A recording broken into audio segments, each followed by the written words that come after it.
Back again. We're going to try to do a little wood burning tonight using my Cowood Detailer wood burner.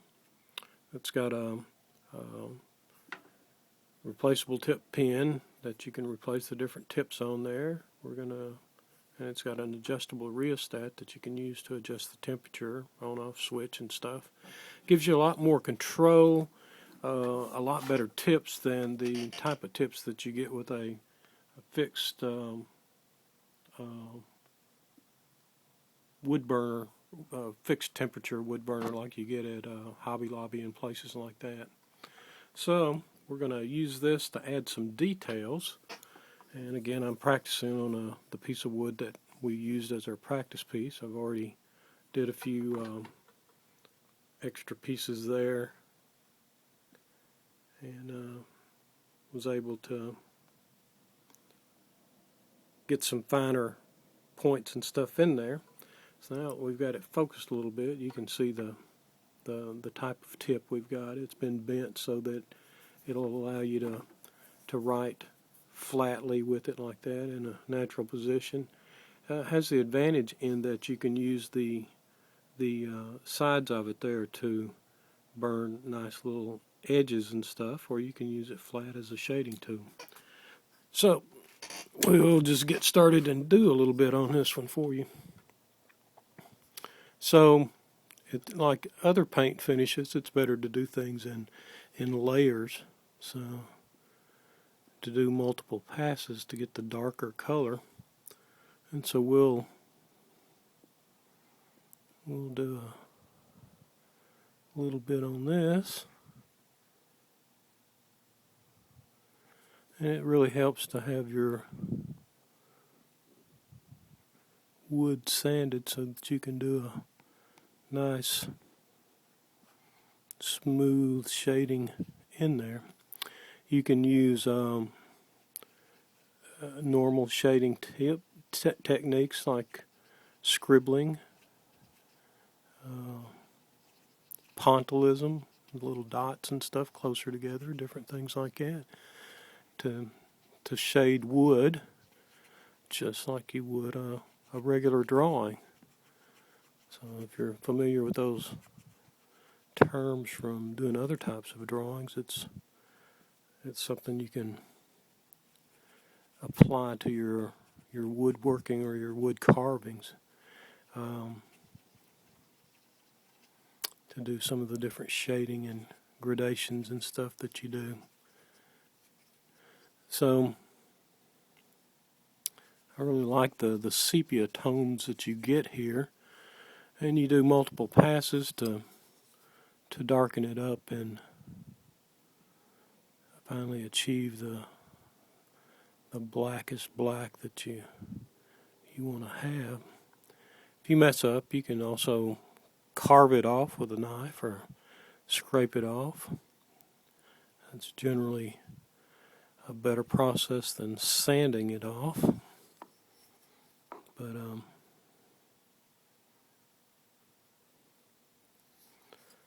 it's kind of like carving with a hot knife. You can also use the knife after you've made some of the darker details and stuff. You can go back over it and make a really white by scraping off some of the darker portions that you've did.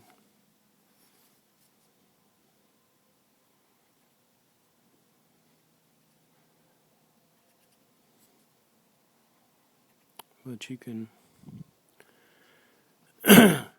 using some very simple tips and stuff like that, you can get some really nice effects. You can do photorealistic types of wood burnings. I'm not to that level of skill with it myself or artistry, but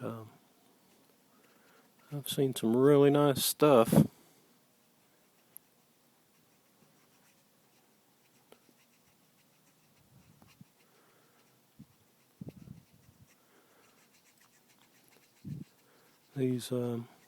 This type of pyrographic pen is much better than than little fixed temperature pens that you can buy like at Hobby Lobby and places like that. You can do some beautiful things with those, and I've seen some beautiful work, and I've did that. But this is much superior as far as how you can control it and some of the effects that you can get. That it's really almost like the difference in using a crayon and then using fine pen and ink. So we can go back over and we can darken some of these details and stuff here.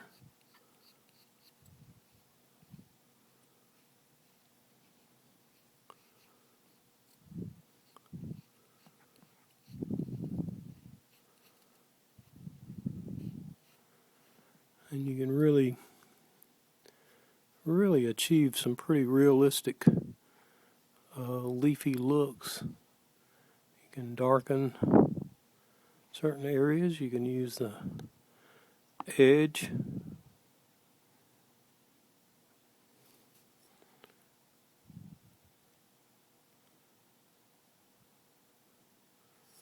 Really make certain things stand out.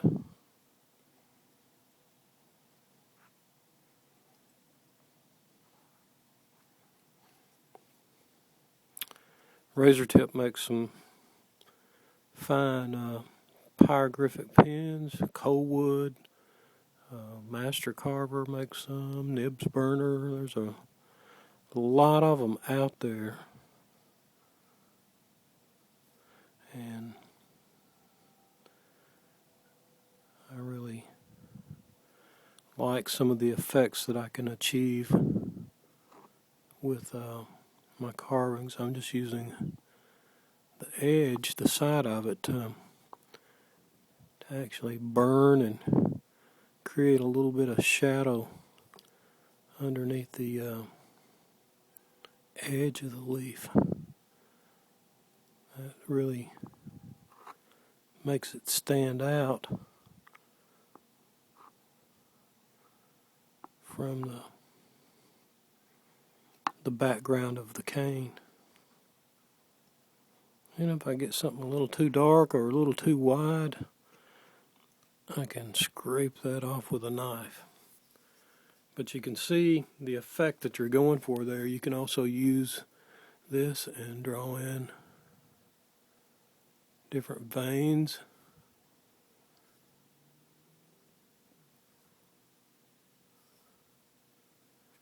In a leaf.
Maybe this will be an idea that you can use in some of your carvings and stuff.